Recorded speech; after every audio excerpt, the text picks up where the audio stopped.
Малчика. Село с история, датираща от времето на Византия. Преминало през превратностите на времето. Място, където католизмът и православието се допълват.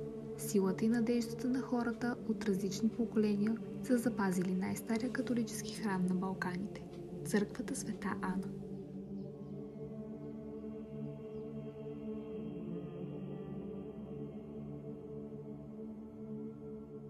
Ти вярвам. Вярвам, аз ли ме съм истинска католичка. Къде ти кръста? Тук вътре. Извади го. И кръси, и Дева Мария. Тя спа. Имам. Как християнството ви е помогнало да запазите духът си?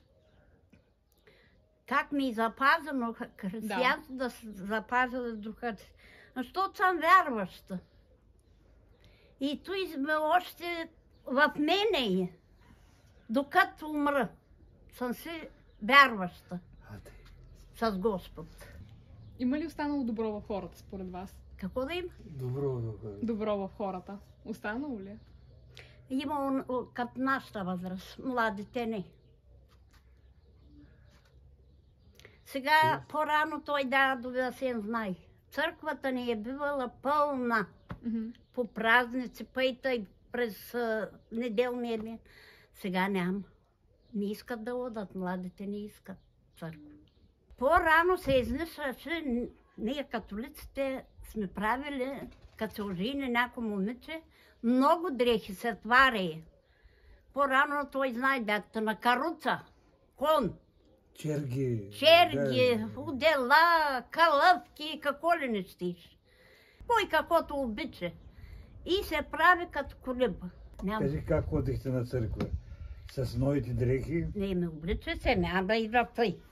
Трябва да се такова. Кажи на тези момичета с какво, как бяхте облечени? Бяла риза, черен сукман, черен панталон. Когато колибите имаше ангелчета с бели всичко, с кошнички, цветя и пускаме той. Цветя, попа вари по тя.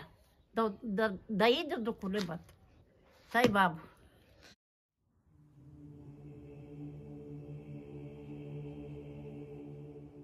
Има ли интересни събития, които ще останат завинаги в историята на село Малчика? Ами интересните събития на селото остават направеното на двата храма. Света Ана, католическата църква, и Светия Архангел Михаил, православната църква. Едната е правена 1855 година, а православната църква е 1895 година. Православната църква остава ли в сянка от дейността на католическата църква? Тя не остава в сянка в католическа църква, но поради простата причина, че католици са много повече от православните. Православните са малцинство. Една трета от населението. Католици са 75% от селото. И сега в един момент, не мога да си спомня годината, в тази църква се събрахме, католици и православни се обединихме, понеже нямаше свещеник на православната църква. И от тогава вече няма православни, няма католици. Те идват тук и в нашата църква, православните ходят в тяхната църква. И няма никакво значение, никакво разделение. Всичко се живее в мир, в разбирателство, в помощ. Всички са обединени. Са обединени в едно. Останало ли е турско наследство в селото? Имало и много турци, но всичките са заминали, дворовете са изкупени, заселени са с сегашните хора и не е останало нищо, което да напомня за тях. Имена на местности са останали от турско време. Като например? Като например тук е на Осама, Турския Брод. И това е, друго не е, но имало много присъствие на турците. Този край на селото е югоизточен.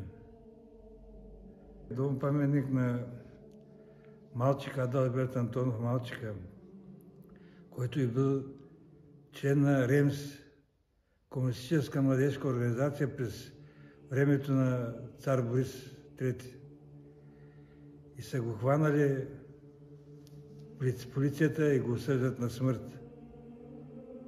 И от неговото име е кръщено селото. Въз основа на неговото име през комунизма са построили този дом-паметник, който в него има всички реликви от неговия живот и от неговата дейност като ремсист.